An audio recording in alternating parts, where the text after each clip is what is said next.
Calls are brought to you by Nationwide. For your insurance and financial needs, Nationwide is on your side. Happy holidays, Merry Christmas. Brian, Marc Malusis with you here on The Fan. Thanks for the time this afternoon. Thank you, Mark. Happy holidays to you, and good to be with you here this afternoon. Yeah, no question. And, I'm in awe, Brian, when he's dealt with a myriad of different injuries. I understand, the schedule has been favorable here, Brian, but tremendous performance last night. Purdy with the 5 touchdown passes, getting Saleh back as defensive coordinator. That is an extremely well-coached team. They are well-coached, and in all phases, too, Mark. They had special team issues in the last few years, but last night you saw the forced fumble. You saw Eddie Pinheiro almost hit one from 64. That's the only missed field goal all year. He's 27 out of 28 right now. And then, just watching Brock Purdy come back from the toe injury, very severe injury, but Mark kept it going there when Brock was out. They're healthy on offense right now. Christian McCaffrey is going to get over 2,000 yards. He's going to get over 100 catches. Just the subtle things that he does game planning wise week to week. It's been an impressive performance by Kyle. How dangerous, Brian, when you look at the complexion of the NFC, Eagles have got their issues, no Parsons in Green Bay. You've got the cardiac Bears who find ways to win these games miraculously, including one on Saturday night against Green Bay. Obviously, you've got Seattle and Los Angeles in their own division in the NFC West. But if I was asking you, how dangerous do you think San Francisco is come playoff time? Are they kind of forgotten team in the complexion of the NFC? Maybe a little forgotten, but they're going to be dangerous because offensively, they're going to be able to score. They're going to move the football. Now, defensively, they've got issues. They don't have a lot of star talent on that side of the ball. They play really, really hard under Robert Saleh. They don't beat themselves. And I think the way Kyle will call any playoff game, home or away, is he's going to shorten the game. He's going to play ball control. He's going to limit the opposition to 7 or 8 possessions in a game. They'll score and kick field goals when they get those chances, provided the score is in the range. So I think they're going to be a tough out because they won't beat themselves. That's not who they are this year. No, it's not. If I were to ask you within that division, Seattle or Los Angeles, Brian, which one? I know you got Darnold, obviously, in Seattle, and people still have concerns about him, even with the comeback victory against L.A. Last Thursday night. But Rams or Seahawks, which one of those two teams, Brian, would you lean into here moving forward? I lean a little bit more to the Rams. I mean, I think that Matt Stafford probably has a good chance of winning the MVP this year, and rightfully so, the way he's performed. He's lined up, 15 straight weeks in a row. And nothing against Seattle. They're very well balanced. I think that in big games and big spots, we got to see if Sam Darnold can play a clean game.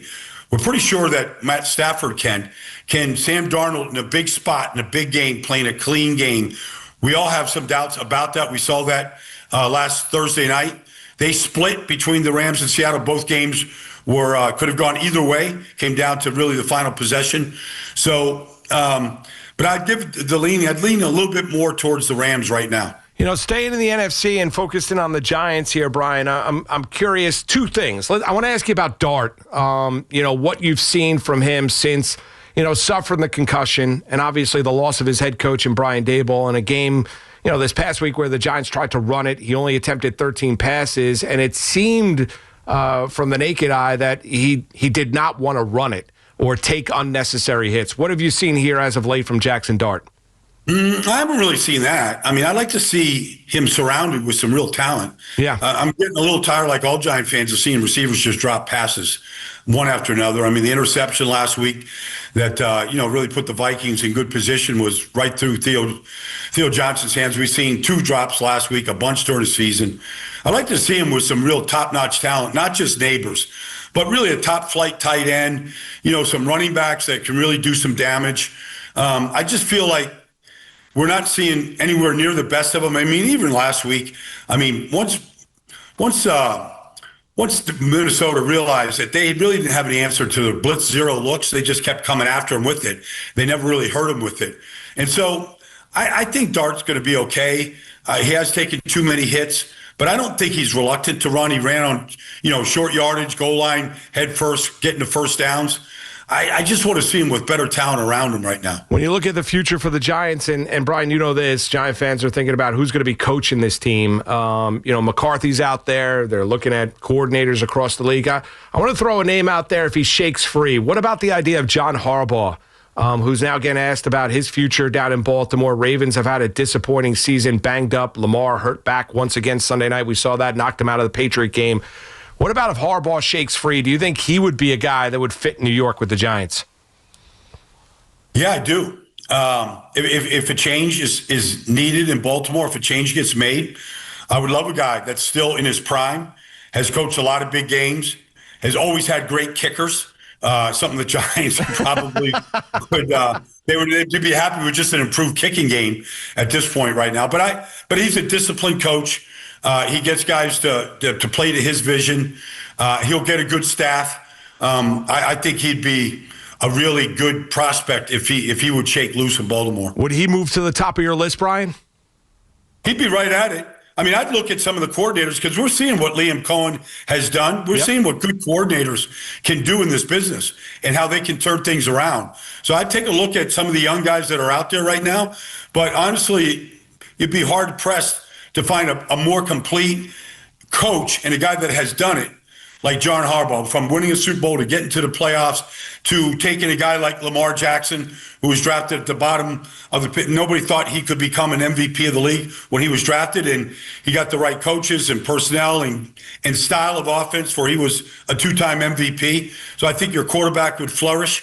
I think John would be – I think he'd be welcome to New York. And he knows how to handle the media and all that kind of stuff, but he just knows how to put a no-nonsense team together. And that's exactly what the Giants need. I'm going to agree with you. I think it would be a home run hire if he does shake free down in Baltimore and the Ravens feel like it's time for a little bit of a change. What's been your impressions of Glenn here? Year number one, reports over the weekend. He's going to be brought back. You would expect that.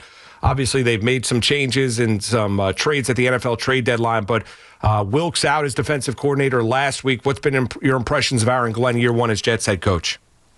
Well, I think that they've cleaned up a lot of the operation that really plagued this team early on, the pre-snap penalties and just the dummy head football that they were playing. It's been cleaned up quite a bit. We're seeing some players develop. Jawan Briggs looks like he's going to be a good defensive tackle going forward. I think that the offensive line, for the most part, has played pretty good.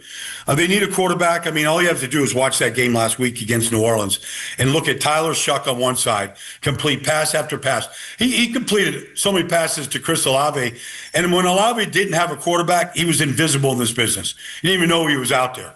You get a quarterback that can complete passes, because I think when you look at some of the young receivers they brought in via trade, I think they have a chance with some of them. And so I think this thing can be built in his vision the right way.